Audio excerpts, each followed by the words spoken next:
Mwanaume unanyenyekeaje mapenzi? Yaani mimi suni tunaangusha kitu hicho mwenyewe unakuja kushangaa. Shemeji. Naomba mara moja hapa shemeji yangu. Ngoja nikamsikiza anasema. Yaani shemeji yangu, kuhusu lile swala, mimi nalifuatilia shemeji yangu. Yaani cha kufanya pale ni kwenda kumwomba msamaha tu ili yaishe, umbembeleze, yaishe. Wewe sikiliza wewe.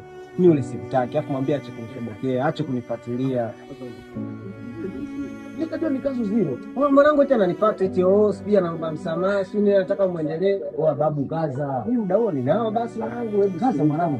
A few moments later. Mimi naomba unisamehe. Yaani sikiliza, yaani mimi mambo yangu hayaendi kwa sababu yako.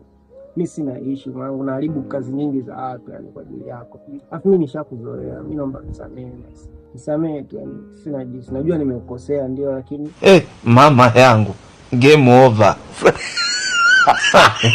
Mwenye uwanja wake kaingia sasa.